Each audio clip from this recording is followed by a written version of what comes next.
Hello, everyone. Dungeonborne, a thrilling first-person PvPvE dungeon crawler, has just been released, offering players the chance to delve into eerie dungeons, battle challenging foes, and safely extract valuable loot. As the game is highly competitive, choosing the right character class is crucial for maximizing your success and enjoyment. Each class in Dungeonborne comes with unique abilities and playstyles, catering to a wide range of preferences, whether you favor brute strength, cunning tactics, or magical prowess. To help you navigate the myriad of choices, we've compiled a comprehensive tier list of all the Dungeonborne classes. This list will assist you in selecting a class that aligns with your personal playstyle, ensuring you have the upper hand in both player versus environment and player versus player scenarios.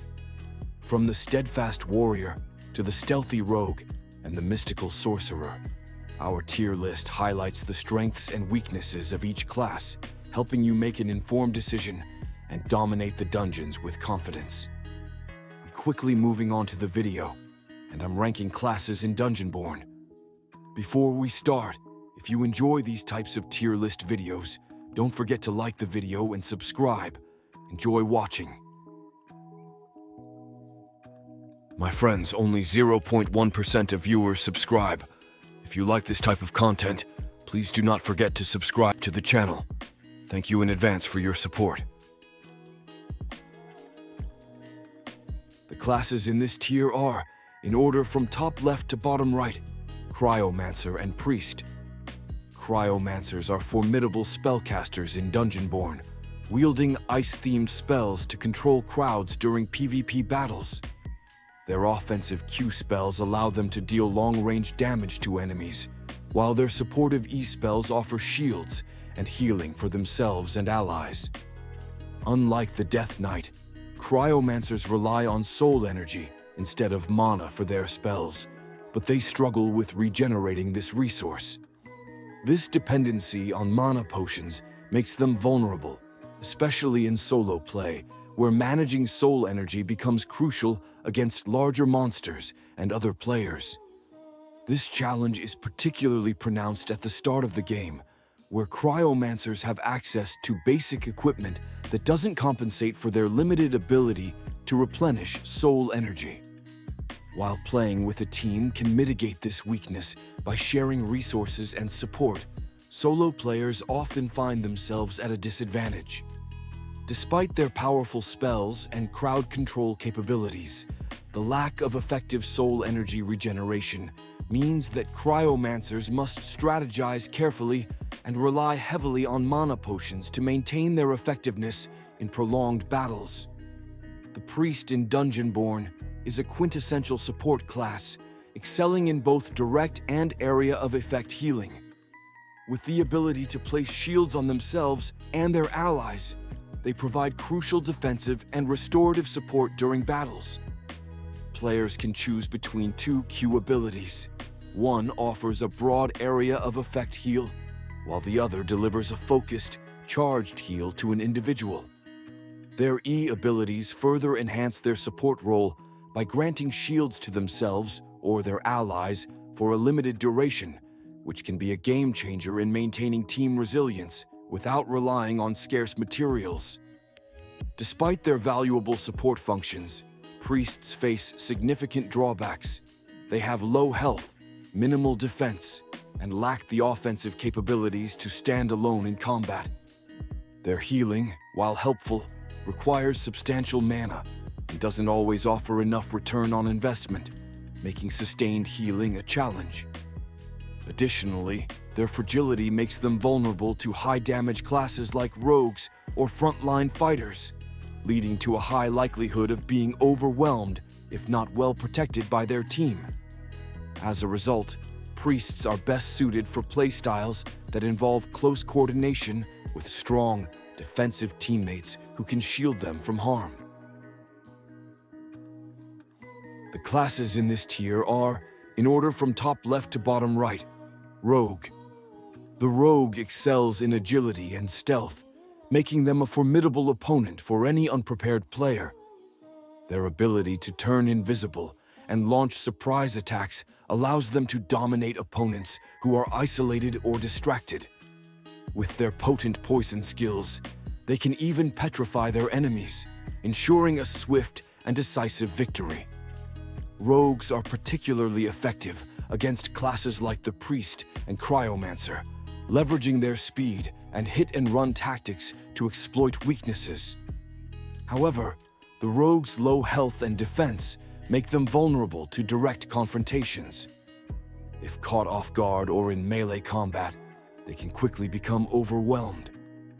Additionally, mastering their dual-wielding techniques can be challenging for players accustomed to traditional weapons, requiring precise timing and accuracy to avoid missing crucial attacks. Despite these weaknesses, a skilled rogue can turn the tide of battle with their stealth and tactical prowess. The classes in this tier are, in order from top left to bottom right, Death Knight, Druid, Fighter, and Pyromancer.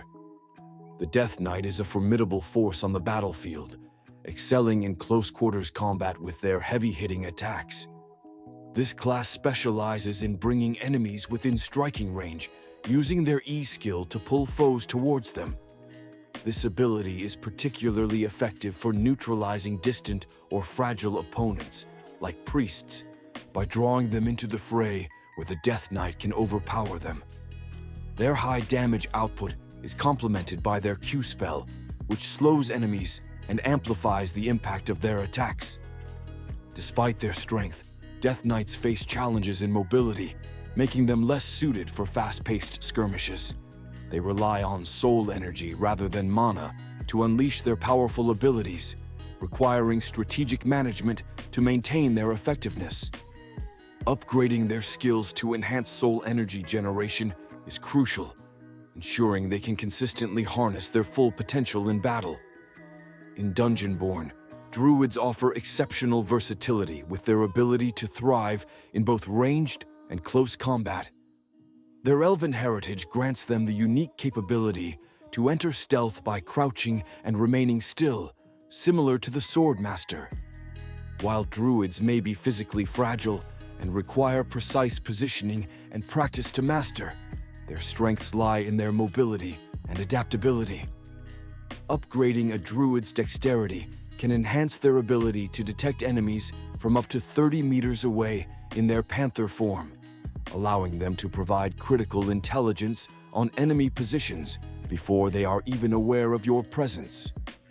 Druids stand out not only for their scouting prowess, but also for their formidable utility in battle. Their panther transformation facilitates agile movement and hit-and-run tactics, while their ability to summon trents can be used to inflict area damage, protect allies, or obstruct enemy retreats. When under heavy assault or waiting for a portal to open, Druids can use their stealth mode to heal and regroup in safety. This combination of scouting, tactical support, and stealth makes Druids a valuable asset to any team composition, despite their lower physical durability. The Fighter is a versatile class in Dungeonborne, designed to be both user-friendly and effective in close-quarters combat.